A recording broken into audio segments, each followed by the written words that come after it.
Il faut dire que dans la même journée de ce vendredi, la Fondation Malek Osso a également aussi rendu visite aux mêmes forces de défense et de sécurité blessées lors des violences préélectorales, une manière de soutenir ces victimes hospitalisées. Le point avec Karine Adeni et Semiati Soufou.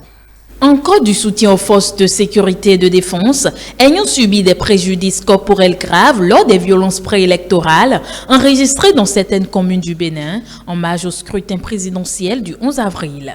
La délégation de la Fondation Malek Osso, conduite par Yacoubou Malek Osso à travers cette visite, vient ici témoigner sa compassion à l'endroit des victimes. Ces militaires et policiers ont reçu chacun du président de la Fondation une enveloppe financière, de quoi leur remonter le moral. En venant, il y a les bienfaiteurs, ceux qui sont pour les œuvres humanitaires, qui soutiennent l'initiative et les actions de la Fondation, qui ont contribué fortement afin que quelque chose de symbolique soit remis aux malades pour recentrer leur morale. Que ce soit dans le rang des assaillants ou que ce soit dans leur rang, tous ceux qui ont perdu leur vie, nous disons à Dieu de les accepter comme cela se doit.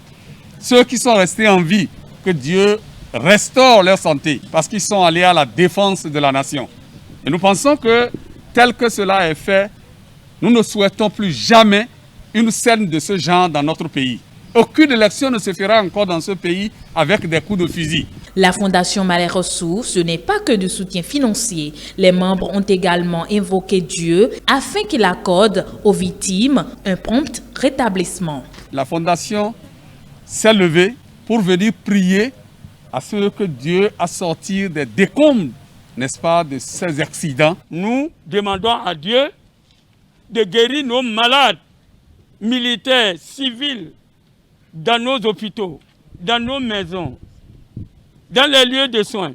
Et nous demandons à Dieu de nous éloigner de tout ça là. Jamais ça au Bénin. Jamais et jamais ça. Pour que nous puissions construire ce pays dans la paix, dans l'amour, dans la fraternité, dans l'unité, dans la cohésion totale. Un geste très apprécié par le directeur de l'hôpital d'instruction des armées de Cotonou qui a rassuré de l'utilisation judicieuse qui sera faite des enveloppes reçues. Choisir de venir prier pour nos soldats en ce mois saint de Ramadan, j'ai bonne foi que vos prières seront exaucées. Vous avez remis à chacun d'entre eux une enveloppe. Je voudrais en leur nom vous dire sincèrement merci. Je rendrai compte à qui de droit et je peux vous dire que cette somme sera utilisée à bon escient dans l'intérêt de nos soldats, que ce soit ceux qui sont là en ce moment ou que ce soit ceux qui viendront se faire soigner dans notre hôpital. D'après les premières estimations, les dégâts enregistrés au plan matériel lors de ces violences préélectorales se chiffrent à des milliards de francs CFA.